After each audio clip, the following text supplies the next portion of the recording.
Welcome to flash buzz, जहां हर खबर मिलेगी बिजली की रफ्तार से। Stay tuned for trending updates, fast facts and sharp insights only on flash buzz. नमस्कार। आज हम बात कर रहे हैं प्रधानमंत्री नरेंद्र मोदी की एक महत्वपूर्ण दो देशों की यात्रा पर। हाँ ये यात्रा 23 जुलाई से शुरू हो रही है, पहले यूके और फिर मालदीव। जी।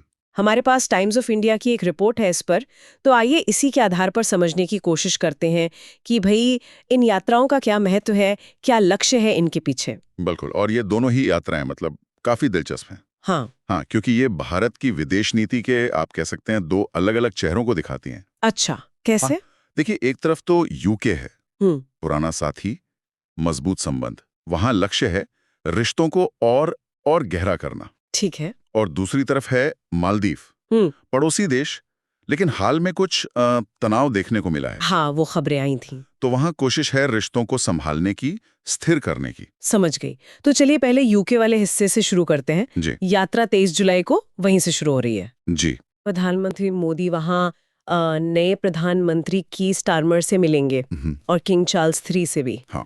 और साथ ही रिपोर्ट कहती है कि भारत और यूके के बड़े बिजनेस लीडर्स के साथ भी बैठकें होंगी। बिल्कुल, और ये पीएम की चौथी आधिकारिक यूके यात्रा होगी। विदेश सचिव विक्रम मिश्री ने भी एजेंडे पे कुछ बताया है। हाँ, और एक खास बात जो रिपोर्ट में है वो 2021 वाली कॉम्प्रिहेंसिव स्ट्रेटेजिक पार्टनरशिप की है। सही, CSP। इसे 2021 में अपग्रेड किया गया था। हाँ, और टाइम्स ऑफ इंडिया के स्रोत के मुताबिक दोनों ही पक्ष मतलब भारत और यूके इसे और आगे ले जाने के लिए प्रतिबद्ध हैं। तो ये सिर्फ एक औपचारिक घोषणा नहीं है। नहीं, बिल्कुल नहीं। रिपोर्ट बताती है कि विदेश मंत्रियों के लेवल पर लगातार बातचीत होती रहती है। अच्छा। हाँ, और कई सारे इंस्टीट्यूशनल मैकेनिज्म भी हैं जो मतलब स्ट्रेटेजिक, इकोनॉमिक, एनर्जी, साइंस, इन सब क्षेत्रों को कवर करते हैं। तो यूके यात्रा का मकसद काफी साफ है, जो पहले से मजबूत रिश्ता है उसे और ऊपर ले जाना। यूके के साथ जो संबंध है वो काफी पके हुए, मल्टी डिमेंशनल है और अब उन्हें और मजबूत करने पे फोकस है। बिल्कुल सही। ठीक है, अब आते हैं यात्रा के दूसरे पड़ाव पर, मालदीव।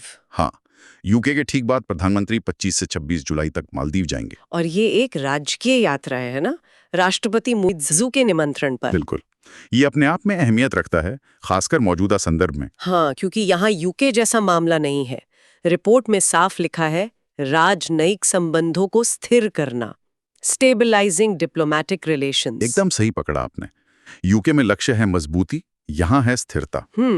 पिछले कुछ वक्त में जैसा हमने कहा, रिश्तों में कुछ खटास आई थी। हाँ। कुछ बयानबाजियां भी हुई थी दोनों तरफ से।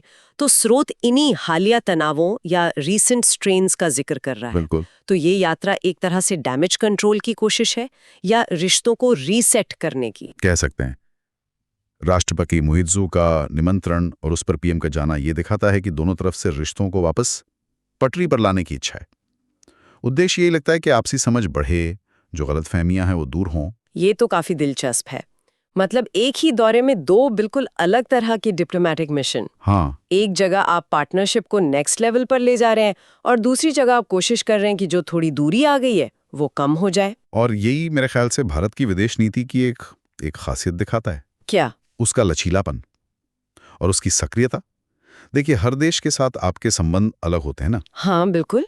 यूके एक ग्लोबल पावर है, उसके साथ हमारे स्ट्रेटेजिक इंटरेस्ट मिलते हैं, इकोनॉमिक रिश्ते हैं। सही। वहीं मालदीव हमारा पड़ोसी है, बहुत महत्वपूर्ण।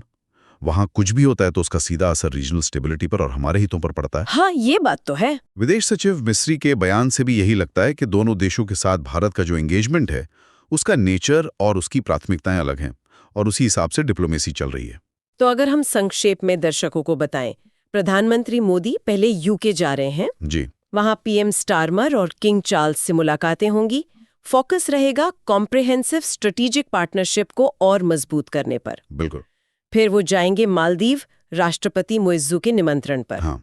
और वहां मुख्य उद्देश्य होगा हाल के तनाव के बाद रिश्तों में स्थिरता लाना। एकदम सही सारांश है। इस पूरी बातचीत से एक सवाल मन में आता है। पूछिए। रिपोर्ट में यूके के साथ स्ट्रेटेजिक, इकोनॉमिक, एनर्जी, साइंटिफिक क्षेत्रों में सहयोग बढ़ाने की बात कही गई है। काफी स्पेसिफिक एरियाज हैं ये। हाँ हैं। तो क्या हम इन हाई लेवल मीटिंग्स के बाद इन खास एरियाज में किसी ठोस प्रगति की उम्मीद कर सकते हैं? कोई नई डील, कोई नई पहल? या फिर ये मुलाकातें सिर्फ रिश्तों की कॉन्टिन्यूटी और सिंबलिज्म तक ही सीमित रहेंगी? ये एक बहुत अच्छा सवाल है और इसका जवाब शायद हमें यात्रा के बाद ही मिलेगा। हाँ, ये देखना वाकई दिलचस्प होगा कि इन चर्चाओं का नतीजा क्या निकलता है। क्या कुछ कॉन्क्रीट सामने आता है, खासकर इन सेक्टर्स में जिनकी बात रिपोर्ट कर रही है। सही कहा। इस पर नजर बनाए रखनी होगी।